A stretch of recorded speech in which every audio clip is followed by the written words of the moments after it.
오늘 성탄에 주실 제목은 하나님께는 영광, 은혜를 받은 자에게는 평화. 네, 그렇습니다.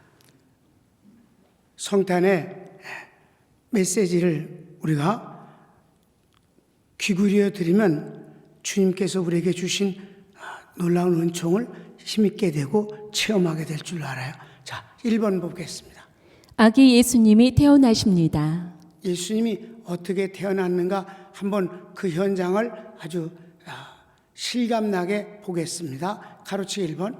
인구조사 때문에 요셉이 고향 베들레헴으로 내려갈 때 만삭인 마리아가 함께합니다.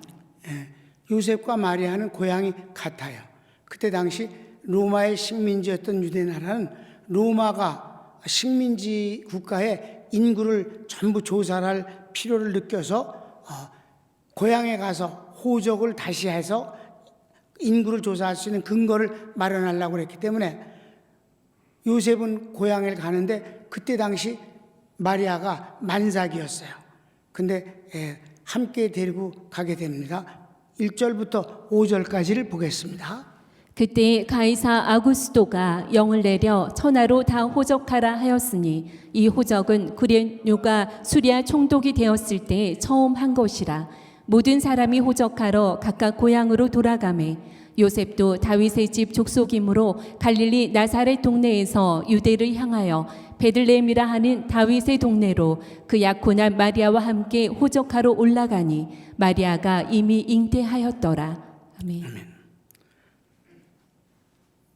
그런데 이 호적을 하러 오는 고향으로 내려온 사람이 워낙 많으니까 뭐 지금같이 호텔이나 숙박업이 이렇게 활성화된 게 아니라 잠을 잘 만한 곳을 찾기가 쉽지 않았어요.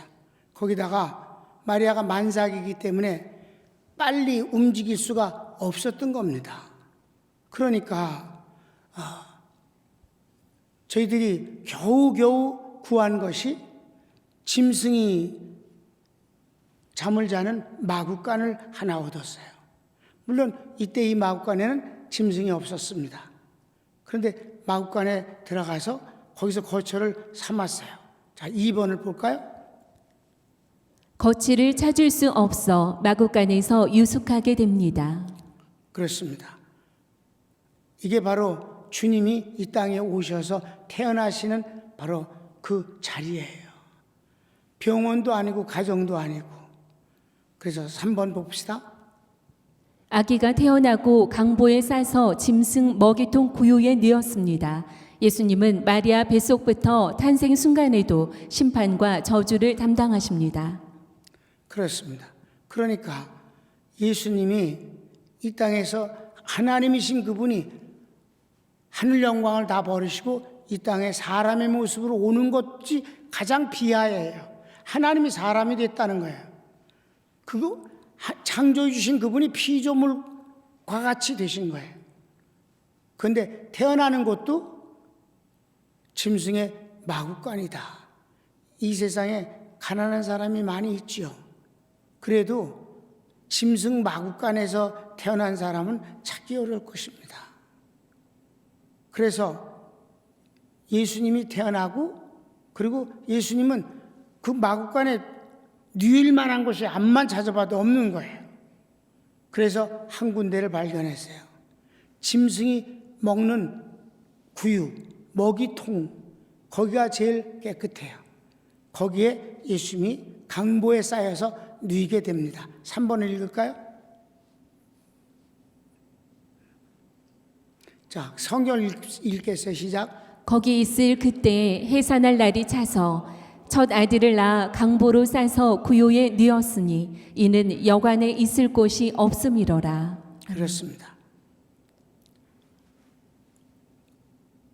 크게 두 번째, 오늘의 주제입니다. 목자들에게 천사가 나타나고 주님의 영광이 찬란하게 비치니 저들이 두려워합니다. 주님이 이 땅에 오실 때 주님을 만난 사람들이 많지 않아요.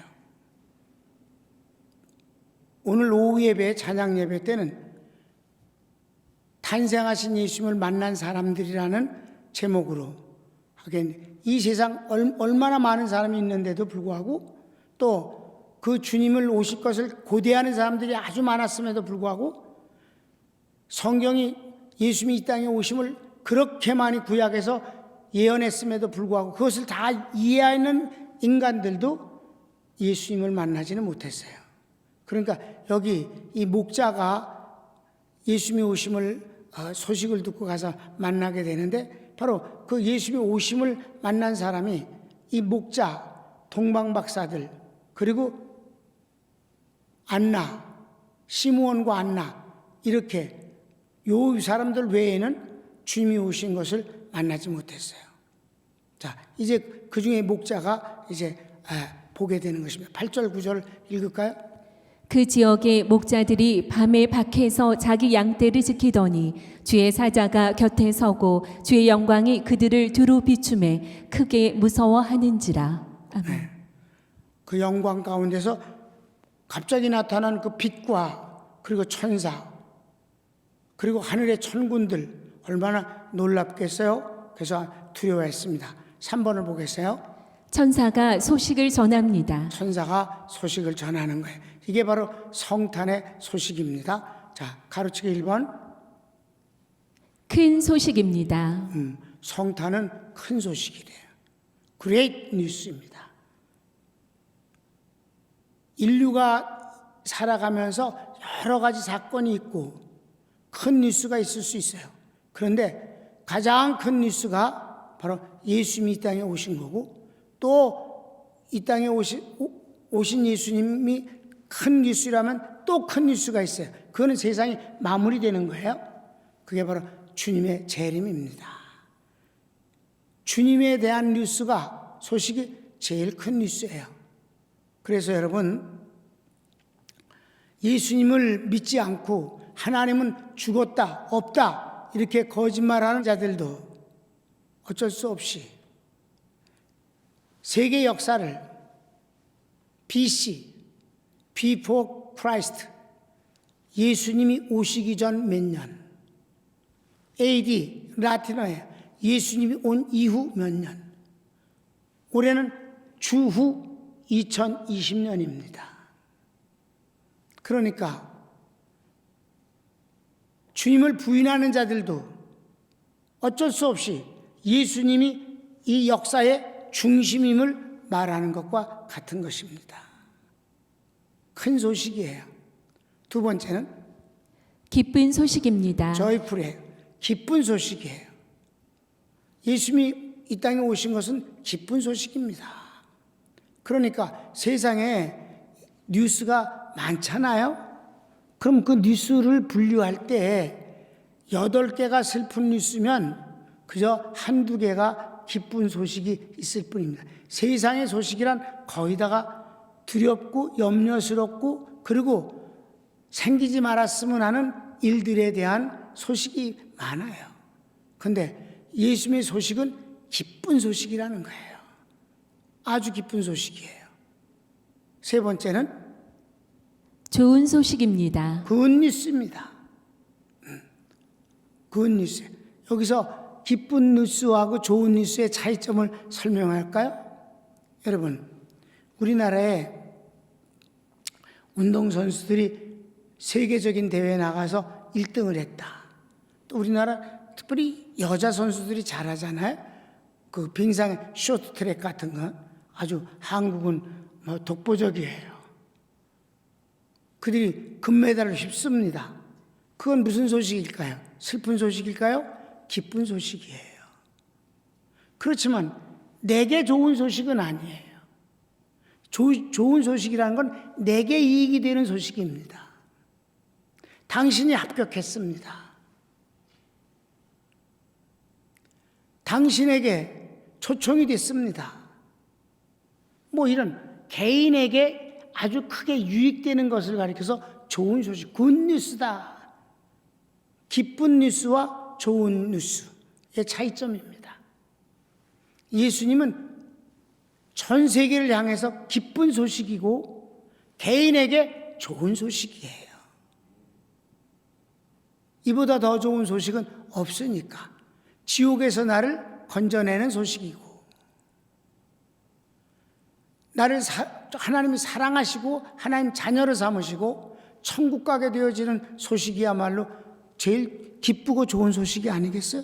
그러니까 예수님은 한마디로 크고 기쁘고 좋은 소식, 이렇게 묶었다 이 말입니다. 그런데 이 소식의 주인공은 누굴까요? 4번째, 소식의 주인공은 그리스도 주 예수님입니다. 성탄절의 주인공은 예수님이에요. 여러분, 이 마귀가 교묘하게 성탄절의 주인공을 바꿉니다. 아이들에게 있어서 예수님보다도 성탄의 주인공을 산타클로스가 대신하는 경우도 있어요. 찬양 대신 징글벨이 대신합니다. 어떻게 쓰든지 마귀는 예수님을 감추고 다른 것을 대신해서 세워보려고 애를 쓰는 거예요. 성탄의 이 크고 기쁘고 좋은 소식의 주인공은 예수님입니다. 이게 아주 중요한 거예요. 그리고 5번째 보면 수많은 천군이 하나님을 찬송합니다. 모세가 율법을 받을 때와 비교됩니다. 하나님께서 인간에게 어떤 관계를 맺으시는 현장에는 엄청난 하나님이 준비하신 세리머니가 있어요.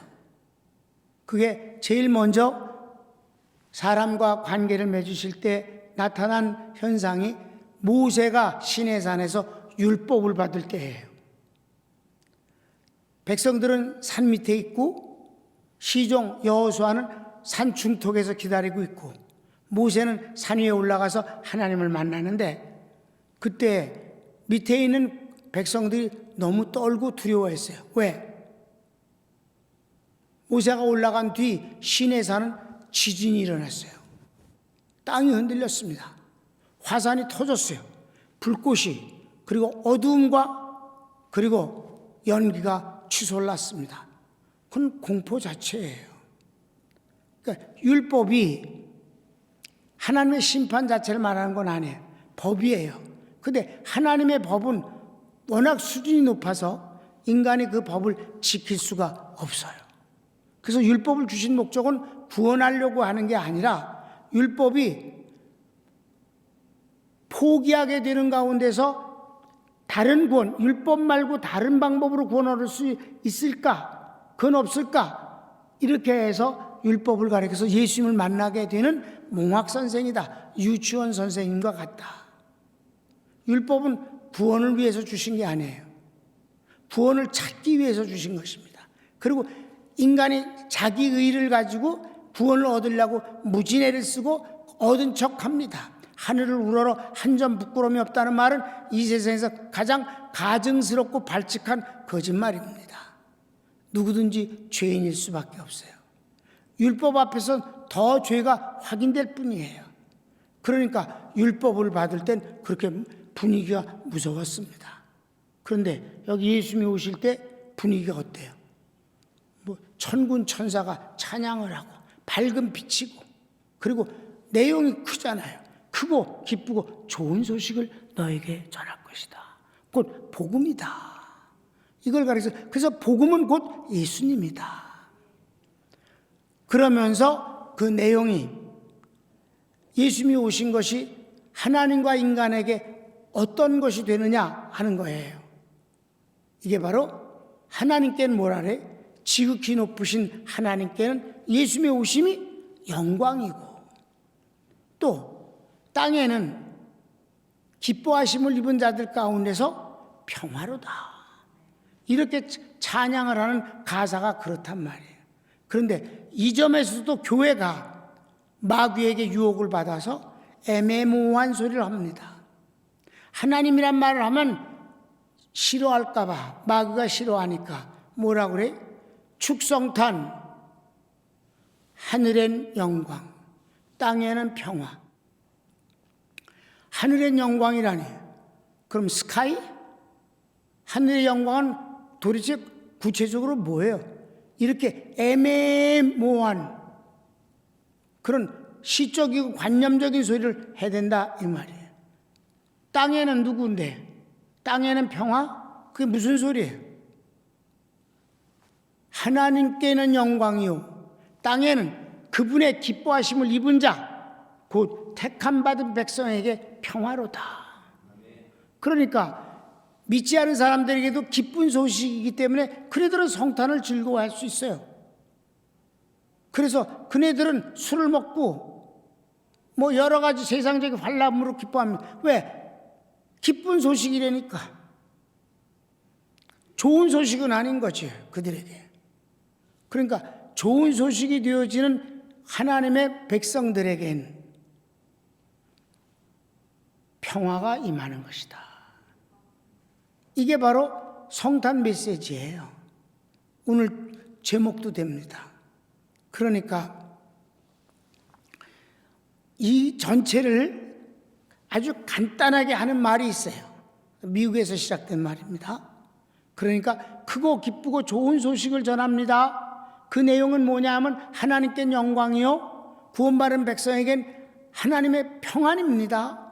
이 주인공은 예수님입니다. 이게 이 오늘 메시지의 전체를 함축시킨 말이 메리 크리스마스입니다.